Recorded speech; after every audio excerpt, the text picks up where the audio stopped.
Hi, it's James. Welcome back to the channel. So glad you are here. Today we're going to talk about types of boundaries, and I want to use this as an this book, Boundary Setting, because we're going to talk about some of the people that and how some of the ministers we've talked about here in the past and how they didn't have boundaries.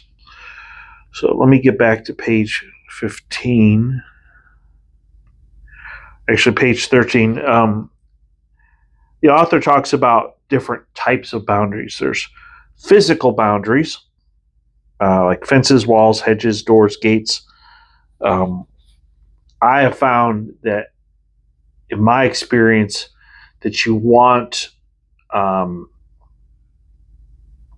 either the door open or you want a window in the door.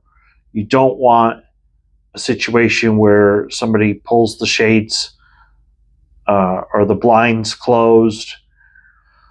I'm a stickler for that. Even if it's another male, I will have the blinds open.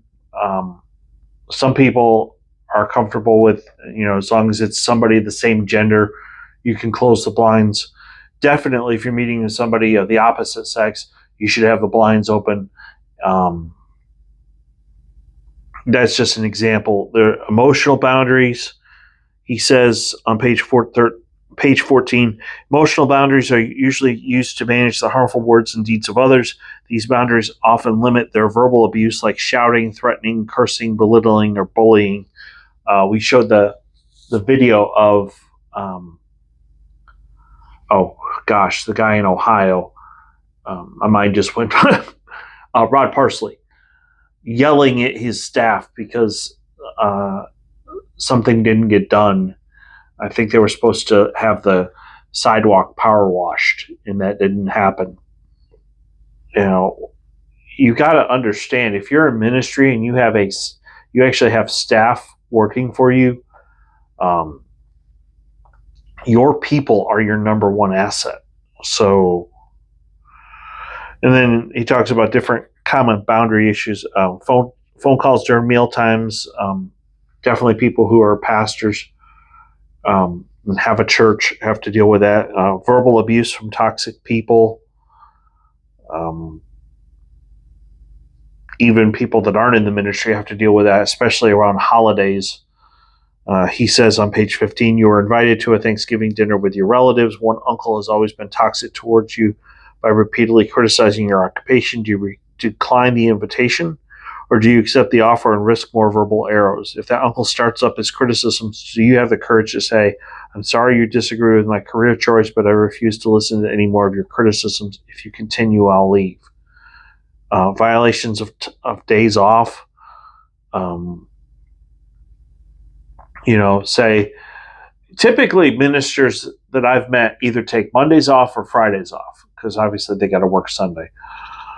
So he gives the example here of you're invited to a member's 60th birthday party, but it's on your day off. Violations of evenings off. You got to understand, if somebody calls and it's not an emergency, you need to tell them, hey, I need you to do me a favor, call me in the morning, call the office, and we'll set up an appointment. I can't talk about my day job here per se, but I will say that I work with people, and a lot of times I'll be in the middle of something and they'll want to talk, and I'll say, hey, look, I've got office hours between 3 and 4. Can you come by then? That way, I can give them my full undivided attention and not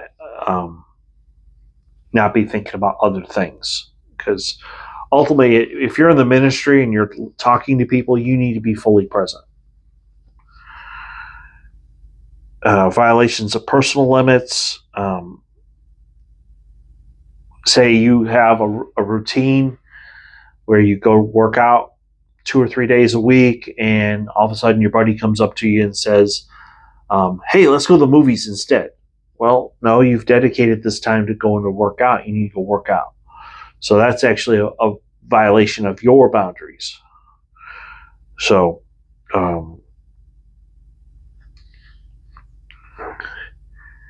this is the one I really want to focus on. It says on page 17, violations of professional or moral limits. This is how people get into sexual sin. Let me just read this to you. I'll put this up on the screen. Let's say you are a male pastor. You have plans to travel alone to a business meeting an hour away, but then a woman in your congregation asks to carpool. Do you encourage her to go with someone else, or do you take her with you? If it ain't your wife, I would not be alone with another female. Not in your car, not in your office with the door closed and the blinds closed. No. Let me go on. It says, a woman in your congregation tends to hug you extra long, mixes her hugs with kisses, and makes suggestive comments. Do you back away and avoid future contact? Do you rationalize that she is just needy and benefits from a physical connection? Again, you give in a little, and then a little more, and a little more, and before long, you're in an affair. No, don't go there. Let's read on. A female staff member invites you to lunch to discuss a work project. Do you accept and sit in an open, visible place? Do you tell your wife or girlfriend ahead of time that you will be having lunch with another woman? Could you invite someone else to join the two of you? You do not meet in private. Go to a restaurant, be in an open setting where people can see you. Let's see. We'll talk about more stuff in another video, but that's what happened at IHOP, where you have somebody, they have poor boundaries. And of course, the whole rationalization, well, God told me that my wife was going to die and then I'm supposed to be with you, Then you have somebody who looks up to this person like a rock star.